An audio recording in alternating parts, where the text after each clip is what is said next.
आज का जो प्रोग्राम हमारे छोटे बच्चों के जो मेरिट अवार्ड हमारे जो स्कूल के जो बच्चे हैं रीढ़ की हड्डी हैं उनको सम्मानित के लिए किया गया है। स्कूल के द्वारा ये वार्षिक अपना प्रोग्राम किया जा रहा है स्थापना दिवस का।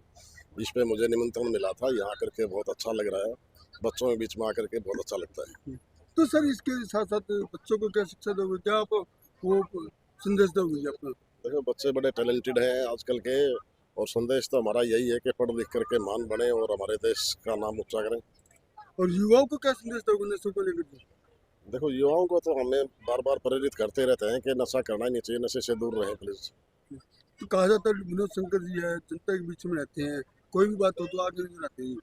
जनता के लिए हम भर्ती हुए हैं पुलिस में, जनता की सेवा करने के लिए, तो जनता के बीच में तो रहना ही पड़ेगा। सर आज भारत हाई स्कूल में आप आए हैं, क्या इसके अलावा भी आप अलग अलग स्कूलों में जाते रहते हैं या फिर यहाँ पे स्पेशल कोई कार्यक्रम? जब भी मौका मिलता है तभी चले जाते हैं, सामाजिक कार्य कहीं भी हो चाहे वहीं चले जाते हैं। आज की यहाँ जो मैनेजमेंट है, जो सनराइज पीरवाली स्कूल के डायरेक्टर हैं, प्रिंसिपल सर आपके साथ में खड़े हैं, सभी स्कूल के जो डायरेक्टर या मैनेजमेंट हम कहेंगे उनको क्या मैसेज देना चाहोगे? सर वो समय समय पर अपने अच्छे अच्छे प्रोग्राम करते रहते हैं। पीछे भी भाई रविंदर ने अपने स्कूल में ब्लड डोनेशन का कैंप लगाया था। हर स्कूल में इस तरह के कार्यक्रम होते रहने चाहिए, वहीं इसीलिए हमारे को जाकर के वहाँ खुशी मिलती है। सर देखो, मानना ये भी होता है कि स्कूल में जो इस तरह के कार्यक्रम होते हैं, क्या उससे बच्चों की पढ़ाई के ऊपर कोई असर नहीं पड़ता? आपका क्या सुझाव है? नहीं नहीं, उससे बच्चों को अच्छी प्रेरणा मिलती है, अच्छी शिक्षा मिलती है, एक दूसरे बच्चों को टैलेंट का पता चलता है, कंपटीशन की भावना आती है इसमें। ये तो समय समय पे होना ही चाहिए। सर एक देखा गया जैसे आप कार्यक्रमों में जाते हो तो आपको भी बचपन के दिन याद आते होंगे, तो बचपन के कार्यक्रम की जिक्र इसीलिए तो बच्चों में आकर के मन खुश होता है। स्कूल की तो भूमि पवित्र होती है, वो पुरानी बातें तो याद आएंगी, फिर स्कूल तो अपना आएगा याद। तो सर आप भी पढ़ाई करते हैं, आपने पढ़ाई करी है, तो पहले जमाना हुआ करता बोरी बिस्तर टाट टूट लेके बैठा करते, और आज आधुनिक जमाना है। तो ये तो फिर अच्छी बात है, इसमें तो कोई बुराई नहीं। ये तो हमारे देश ने प्रदेश ने सबने उन्नति की है, टेक्नोलॉजी का ज़माना है, अब टेक्नोलॉजी है। हमारे टाइम में टेक्नोलॉजी नहीं आई थी, कंप्यूटर वगैरह सब मोबाइल बाद में आए हैं, तो उसमें तो कोई अच्छी बात है। उन बच्चों को क्या मैसेज देना चाहोगे सर? जैसे बच्चा हर एक, कहते हैं कि हाथ की पांचों उंगलियां एक बराबर नहीं होती, कुछ बच्चे ऐसे भी होते हैं जो प्रोग्राम में आगे हिस्सा लेने से डरते हैं, उन बच्चों को क्या मैसेज रहेगा? नहीं, वो तो उनके शिक्षक को भी और उनके पेरेंट्स को भी उनमें ये भावना डालनी चाहिए कि बढ़ चढ़ कर हिस्सा लें, उनमें अगर कोई एजिटेशन है तो उसको खत्म किया जाए। जी आपको और आपके दर्शकों को नमस्कार करते हुए, देखिए नीरज जी ने हमें यहाँ इनवाइट किया, इनका आभार व्यक्त करते हैं। और आज इन्होंने इस कार्यक्रम से साबित कर दिया कि ये स्कूल किसी विद्यालय से कम नहीं है, किसी शहर के विद्यालय से कम नहीं है। बड़े बड़े भाई सुनील जी ने, स्वर्गीय सुनील जी ने जो पौधा लगाया था, आज तमाम, मैं आपके चैनल के माध्यम से इस गांव के निवासियों से निवेदन करता हूं, तमाम पेरेंट्स से, कि आपका ये अपना स्कूल है, इसमें पूरा सहयोग दें। आप ही आज सुनील बनकर इस विद्यालय को आगे बढ़ाने का काम करें, ऐसा मेरा निवेदन है। नमस्कार। सबसे पहले आपके दर्शकों, ये जैसा रविंदर भाई ने बताया, हमारे बड़े भाई सुनील द्वारा लगाया गया पौधा था, और अब उनके सुपुत्र नीरज जी इसको आगे उनके स्वर्गवास के बाद बढ़ चढ़ के जो है वो काम कर रहे हैं इसके अंदर। जैसा अभी पूनम जी भी पूछ रहे थे आपसे, हर उंगली बराबर नहीं होती बच्चों के, उसमें कोशिश की गई है कि लगभग 8th क्लास तक के, जैसा मेरे को इनपुट प्राप्त हुआ है स्कूल के, उससे 8th क्लास तक लगभग सारे बच्चे पार्टिसिपेट करवाए गए हैं, ताकि उन बच्चों के अंदर हौसला अफजाई है। आप यहाँ स्टेज के माध्यम से देखेंगे कि बच्चे बड़ी अच्छी परफॉर्मेंस कर रहे हैं, जो बच्चों के अंदर मन के अंदर झिझक थी वही निकालने के, क्योंकि युवा अवस्था में अभी नीरज है, हमारे पुत्र समान है। इन्होंने ये खुद अपने कॉलेज की पढ़ाई अभी पूरी करके आए हैं, तो इनके अंदर एक उत्साह है, जोश है, और बच्चों को किस प्रकार से, क्योंकि इन्होंने खुद फेस किया है कि भाई स्टेज के ऊपर जाना, बोलने का कितना महत्व होता है, उसी चीज़ को समझते हुए इन्होंने इस प्रोग्राम का आयोजन किया है। और आज स्कूल के 8th क्लास तक के लगभग सारे बच्चे जो है ना यहाँ पार्टिसिपेट है। पूरे स्कूल की मैनेजमेंट को क्या संदेश रहेगा सर? पूरे स्कूल की मैनेजमेंट को यही संदेश रहेगा कि ये जो अब शुरुआत नीरज ने की है यहाँ से, इस प्रकार से प्रोग्राम की, इसको इसी प्रकार से जो है ना बढ़ चढ़ करके इसमें भाग लेते रहे, और बच्चों का जो है उत्साह बढ़ाते रहे। बच्चों को कल्चरल, आज के समय में जो है पढ़ाई के साथ साथ कल्चरल एक्टिविटी में आगे निकालना बहुत जरूरी है। तो मेरा इनके लिए यही रहेगा कि बच्चों को जो है इसी प्रकार से, जैसे इस बार पहल की है, इन्होंने स्टार्ट किया है प्रोग्राम, इसी प्रकार से आगे बढ़ते रहे, और बच्चों को पढ़ाई के साथ साथ, क्योंकि नो डाउट यहाँ पे आज आप देखेंगे रिजल्ट, बहुत सारे ऐसे बच्चे हैं, लगभग उनकी संख्या 28 से 30 बच्चे हैं जो कि सरकारी नौकरी प्राप्त कर चुके हैं। आज भी यहाँ उनको सम्मानित किया जाएगा। इसी प्रकार से बच्चों को जो है ना पढ़ाई में कल्चरल एक्टिविटी में उनका शारीरिक जो है मानसिक है वो बौद्धिक विकास करते रहें और इसी प्रकार आगे बढ़ते रहें। विद्यालय के लिए, अपने विद्यालय के स्टाफ के लिए, जिन्होंने आज साबित कर दिया कि आपका विद्यालय शहर वाले विद्यालयों से कम नहीं है।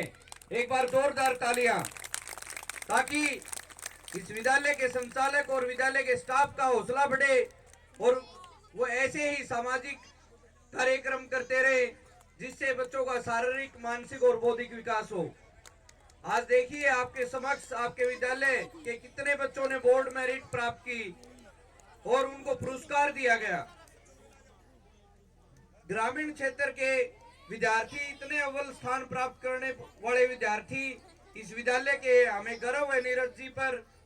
और जिन्होंने इस विद्यालय का पौधा लगाया था स्वर्गीय भाई सुनील जी, उनको नमन करते हुए श्रद्धांजलि अर्पित करते हैं। मैं निवेदन करना चाहता हूं तमाम पेरेंट्स से, आज आपको आवश्यकता नहीं है अपने बच्चों को शहर में भेजने की। आप देखिए कितनी शानदार प्रस्तुति यहाँ बच्चे दे रहे हैं। आप इन बच्चों का हौसला बढ़ाएं, इस विद्यालय के संचालक नीरज जी का हौसला बढ़ाएं। आज आपका दायित्व बनता है कि आप सुनील बनकर इस जो पौधा उन्होंने लगाया था, इस पौधा को आगे बढ़ाने का, एक वट वृक्ष बढ़ाने का आप काम करेंगे। आप एक बार जोरदार तालियों से नीरज जी का हौसला बढ़ाएंगे, उनको विश्वास दिलाएंगे कि जितनी ज्यादा संख्या में आपके पास बच्चे अब हैं, हम प्रत्येक पेरेंट्स 2-2 बच्चे और आपके विद्यालय में लेकर आने का काम करेंगे। क्योंकि जो व्यवस्था आपने यहाँ की हुई है, हम जाते हैं बड़े बड़े स्कूलों में भी ऐसी व्यवस्था हमें देखने को नहीं मिलती।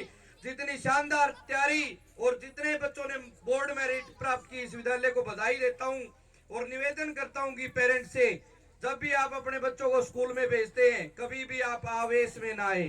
टीचर्स बच्चों को धमकाता है, उसको चाटा लगाता है, उसकी पिटाई करता है, वो किसके लिए करता है? उनको कोई एक्स्ट्रा सैलरी नहीं मिलती। वो काम करते हैं तो सिर्फ आपके बच्चों के उज्जवल भविष्य के लिए। वो डांट लगाते हैं, फटकार लगाते हैं, सिर्फ आपके बच्चों के उज्जवल भविष्य के लिए स्कूल में पढ़ाया जाता है, लिखाया जाता है। मैं ये बताता हूँ कि मेरा जो अनुभव है, बच्चे कामयाब हो जाएंगे, उनको कोई देखकर खुश नहीं होता। खुश होता है तो उनके स्कूल वाले, उनके शिक्षक और सिर्फ उनके माता पिता। आज के दिन समय ऐसा आ गया कि भाई भाई को देखकर खुश नहीं है, खुश होंगे तो सिर्फ माता पिता। इसलिए आप स्कूल संचालक का, स्कूल स्टाफ का सहयोग दें। जब भी कोई ऐसी बात होती है आप आवेश में ना आए। दूसरा, आप ध्यान रखें कि आपके बच्चे कहाँ उठते हैं, कहाँ बैठते हैं, कहाँ खेलते हैं। जरूरत है, आज देखिए कि हम देखते हैं छोटे छोटे बच्चे आपस में गाली देते हैं। वो गाली देना कहाँ से सीखते हैं? छोटे छोटे बच्चे अपने पेरेंट्स के सामने आवेश में आ जाते हैं। मम्मी कहती है कि बेटा एक गिलास पानी का लेके आओ, वो नहीं लेके आते। ऐसे बच्चे हम देखते हैं, पेरेंट्स को डांटते। आप उनको समझाए। उनको समझाने से पहले जरूरत है हम जैसे पेरेंट्स की समय समझने की। अगर हम अपने बच्चों के सामने आवेश में आकर बात करेंगे, एक दूसरे से, अपने बुजुर्ग से, या जो पेरेंट्स होते हैं, माता पिता आपस में तर्क वितर्क अगर बच्चों के सामने करेंगे तो बच्चे वैसा ही सीखेंगे। अगर आप उनके सामने बोलते हैं तो बच्चे भी आज नहीं कल तो आपके सामने बोलेंगे। इस मंच के माध्यम से मैं आपसे निवेदन करता हूं, जब भी बच्चे आपके समक्ष बैठे, आपके घर पर है, कभी भी आप उनके सामने मत बोले, उनको प्यार से समझाए।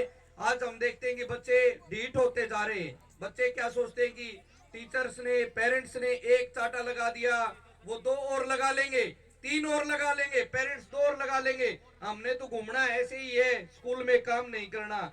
जरूरत है आप अपने बच्चों को समझाएं, आप टाइम दे। मानते हैं कि आज इस दैनिक जीवन में आपका बिजी शेड्यूल है, आप टाइम नहीं दे पाते। आप देखें कि आपका बच्चा किस समय, कहां और कितने समय तक किन बच्चों के साथ रहा है। आप कमाते हैं, आप उनके लिए व्यवस्था करते हैं, ये किस लिए? सिर्फ उनके उज्जवल भविष्य के लिए। तो जरूरत है आज दैनिक जीवन में आप अपने बिजी समय में से समय निकालकर अपने बच्चों के साथ प्रत्येक दिन की सुबह से शाम तक की उनकी गतिविधि नोट करें। उनको बताएं कि किस समय क्या आपने गलत किया, क्या अच्छा है। उनको सामाजिक गतिविधियों के बारे में अवश्य बताएं। आपके बच्चे इस विद्यालय से पढ़कर जाते हैं। आज देखिए कि कितने बच्चों ने बोर्ड मेरिट प्राप्त की है। वो किसकी मेहनत है? वो पेरेंट्स की मेहनत है, वो इस विद्यालय के स्टाफ की मेहनत है, इस विद्यालय के संचालक की मेहनत है। लेकिन वही बच्चे कॉलेज में जाकर अपना भविष्य खराब कर लेते हैं। क्यों? क्योंकि पेरेंट्स सोचते हैं कि हमारा बच्चा कॉलेज में जा रहा है और पढ़ाई लिखाई कर रहा है, वो ध्यान नहीं देते सुबह बच्चा कहाँ गया, कहाँ उठा, कहाँ बैठा। जरूरत है उनको ठीक गलत के बारे में। सबसे बड़ी जरूरत है तमाम माता पिता, अगर आप अपने बच्चे के दोस्त बनकर उनका मार्गदर्शन करने का काम करेंगे तो उनको बाहर दोस्त बनाने की आवश्यकता नहीं होगी। प्रत्येक बात गलत ठीक आप उससे उनके बारे में, चाहे आपका बेटा है बेटी है, ताकि वो अंधकार की ओर प्रवेश ना करे। आज समय ऐसा है कि दूसरे बच्चे से हम सीखते हैं।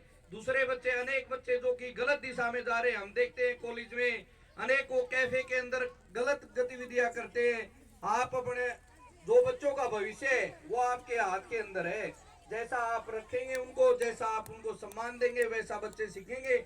इस मंच के माध्यम से हम तो यही आह्वान करते हैं कि ऐसा विद्यालय, ऐसी जो व्यवस्था है आपको कहीं और नहीं मिलेगी। आप अपने बच्चों को यूं ही निरंतर शिक्षा यहाँ दिलवाते रहे। बाहर देते हैं, दान देते हैं, कहीं बाहर देने की जरूरत नहीं है। आप दे तो अपने विद्यालय को सहयोग करें, उनको मोटिवेट करें, ताकि आपके इस ग्रामीण अंचल के बच्चे पढ़ लिख कर वो अपने क्षेत्र का, अपने माता पिता का और अपने स्कूल का नाम रोशन कर सके।